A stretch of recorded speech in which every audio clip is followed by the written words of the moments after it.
Yes, sir. Mars Hydro has everything you need to get you going. They got lights, they got tents, and they even got inline fans to help with that exhaust. We got bar style lights and we got quantum board style lights. Mars Hydro has everything that you need to get you going and have you a successful grow. Everything that they has the perfect amount of par, perfect amount of light penetration to the tent. Everything that you need to get you going, man. I'm telling you, make sure you highlight Mars Hydro. Go on Amazon and you can look at everything that they have, and they have a beautiful store on Amazon. And make sure when you go there, you use the code Mr. GoodBuds, and that's gonna give you a nice discount on everything that you want. Anything that's Mars Hydro, Mr. GoodBuds. Make sure you type that in, man.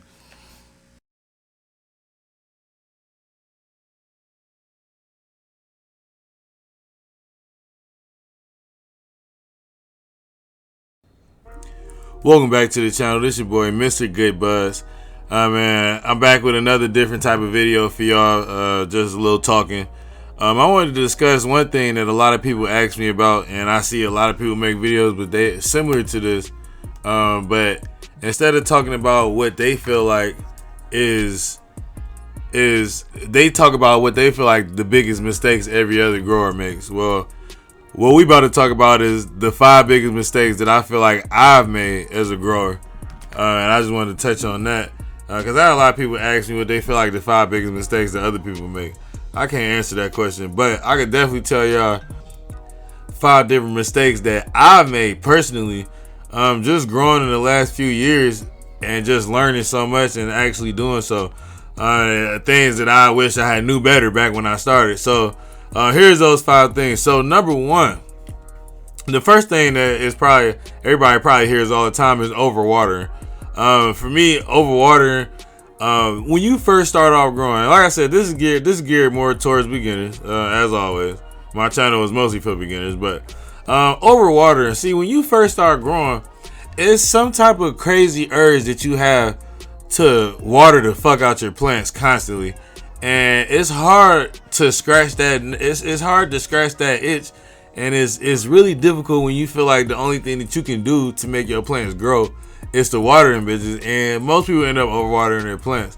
And you want to do something like that's the thing. When you first start growing, you're extremely impatient, man. You gotta be patient. And one mistake that I made all the time is that they do not need water that often. You only really need to water your plants when those plants are bone dry. And like everybody always says, you can do the lift test if they're small. You can finger fuck the pot a little bit and see if it's dry. There's a lot of things you can do. You can even look at it and tell if it's dry. I mean, you already know. But don't have to water your plants every 5 seconds. Especially with cannabis plants, they like to be watered only when they need water. When they get too much water, they prefer oxygen the most.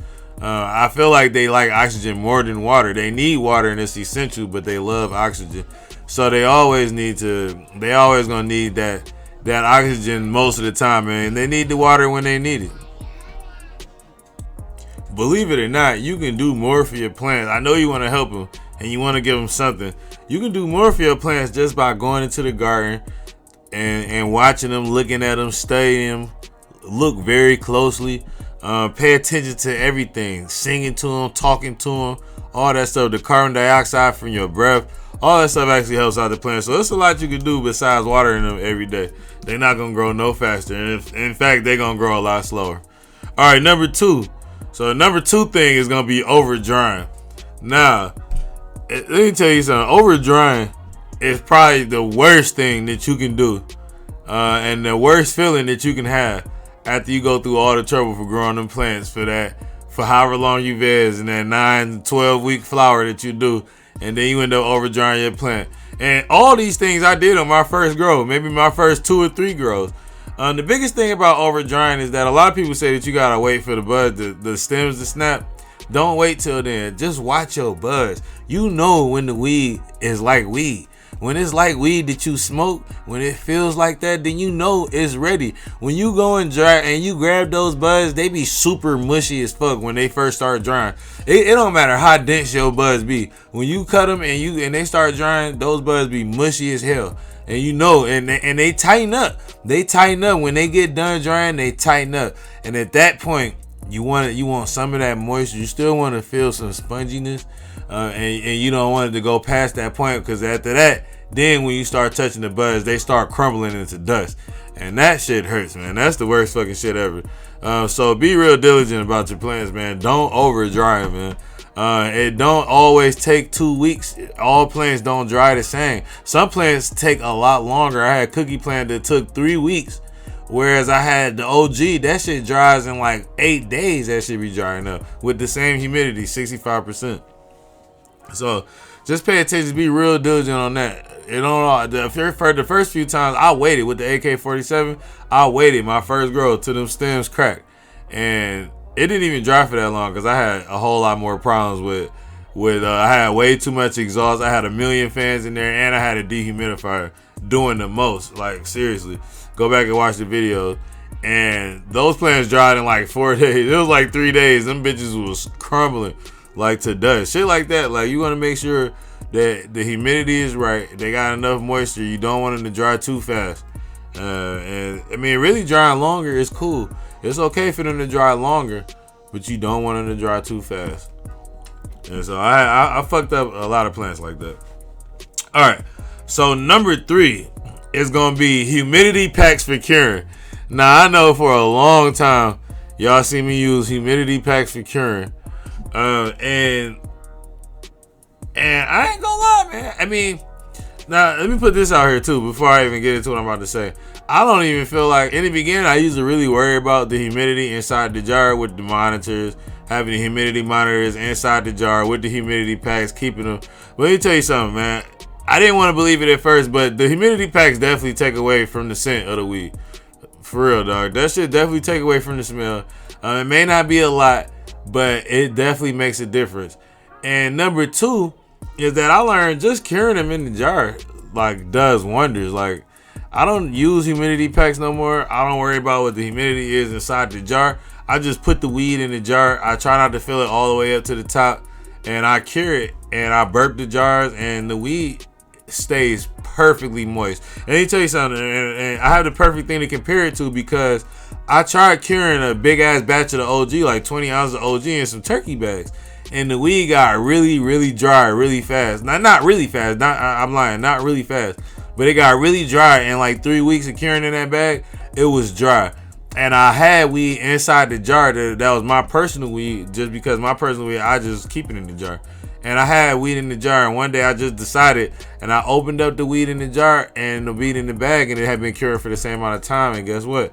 The weed in the jar was way, how do I say it? Way more moist.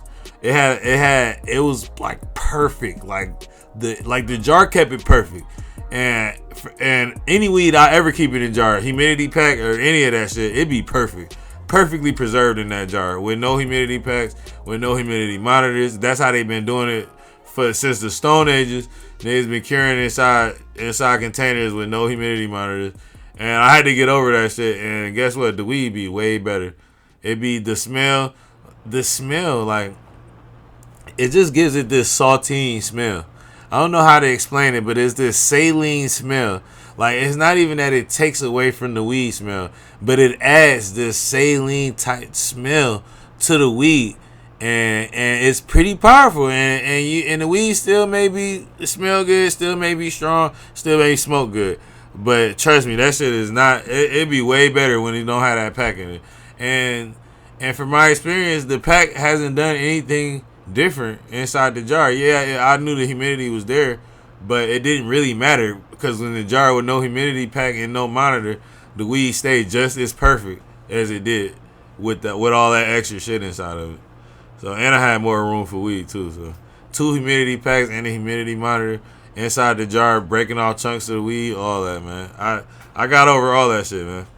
So that was a big mistake that I feel like I made that I wish I didn't make in the beginning. All right, number 4 is getting a cheap ass light. So, which is gonna coincide with my 5th thing. But I started off with the Blurple with a King LED Blurple from Amazon, $100 light. Now, I don't feel like you need a lot of money to grow, but one thing that I tell a lot of people that in my life know me that know I grow, and they come and ask me, is they be like, what should I get? What do I need to start growing? How much money do I need to spend? man, you can pretty much skimp on everything, dog. You could do whatever you want with everything else. You could bullshit everything, dog. You could have ice and fog, air conditioning, dog. You could have bucket of water humidifying, bro. You could use a upside down fan in the exhaust port of the tent for the exhaust for the inline fan, just like I did my first girl, dog. You could bullshit anything, dog. But the one thing I recommend that you do is that light. When I got a light that was powerful enough, and you know, on this channel we recommend 35 watts per square foot, 18 inches away from the canopy, 24 sometimes depending on your situation. But once I got a powerful enough light that was strong enough for my tent, we had way different results, like way different results from what we had when we was working with that cheap ass Blurple light. And they had more decent lights with more watts, but I just was gonna go with the cheap shit because I thought that it was gonna be good enough. It wasn't. The only thing I recommend that you spend money on, that you make sure that you at least get the amount of light that you need for the space that you're growing in, no matter how much money it costs you. And you can get cheaper options. Mars Hydro, link in the description. Use my code on Amazon. But you know what I'm saying? You can get cheap options, but don't go the cheapest route is what I'm saying. Don't get no bullshit ass light and think you're going to grow some crud, because you know. It definitely needs enough light. And my next girl, after I used that Blurple, like I said, was totally different. And in regards to density and bud and yield, was totally different. It was a whole different ballgame. The Blurples can't do nothing for you. So definitely, I recommend always at least spending money on the light. Which is gonna lead me into my final thing. The top 5 mistakes that I made is feeling like I need a whole lot of money to get started. Now, I do feel like you should spend money on your light, and not too much money, but just make sure you got enough light. But everything else, like I said, man, you do not need that much money to get started. All you need is a light, and you can get started. Like, I felt like I needed all the money in the world at first, and I felt like I needed to do all this different shit and get all this equipment and get this ebb and flow drip table and get all this stuff, this CO2 tank with the regulator with the timer to release the CO2 through the hose and all this shit, bro. All this stuff I was trying to spend all this money on. I just felt like I couldn't do nothing unless I had it. That's bullshit, dog. Anybody tell you that, you don't need shit. You don't need nothing but a light for you to get started. And a bonus mistake I'm gonna tell you right now, which I always preach, is get started and stop listening to everybody tell you what the best way to grow is. Start as cheap as you can. Get you a light, get you some dirt in a pot, and get started and get that shit going. And that's how you gonna learn. And you don't need none of that shit that people swear to God you need. Dog, my first grow, my brother-in-law used no nutrients. He grew up playing outside. He didn't have no nutrients, nothing. Grew up playing outside.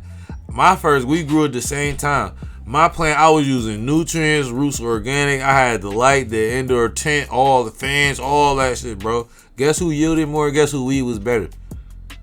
Nigga, you don't always need a whole bunch of shit. You just gotta do it. And that's how you learn. And he knew more than I did, and his plant did better than mine did because it was my first grow. So those are my 5 things. Those are my top 5 mistakes that I feel like I made. Appreciate y'all for joining me once again. Make sure y'all comment down below. Y'all like this video and you subscribe to the channel. Holla at the munchies and holla at Patreon as well, man. Appreciate y'all. We out.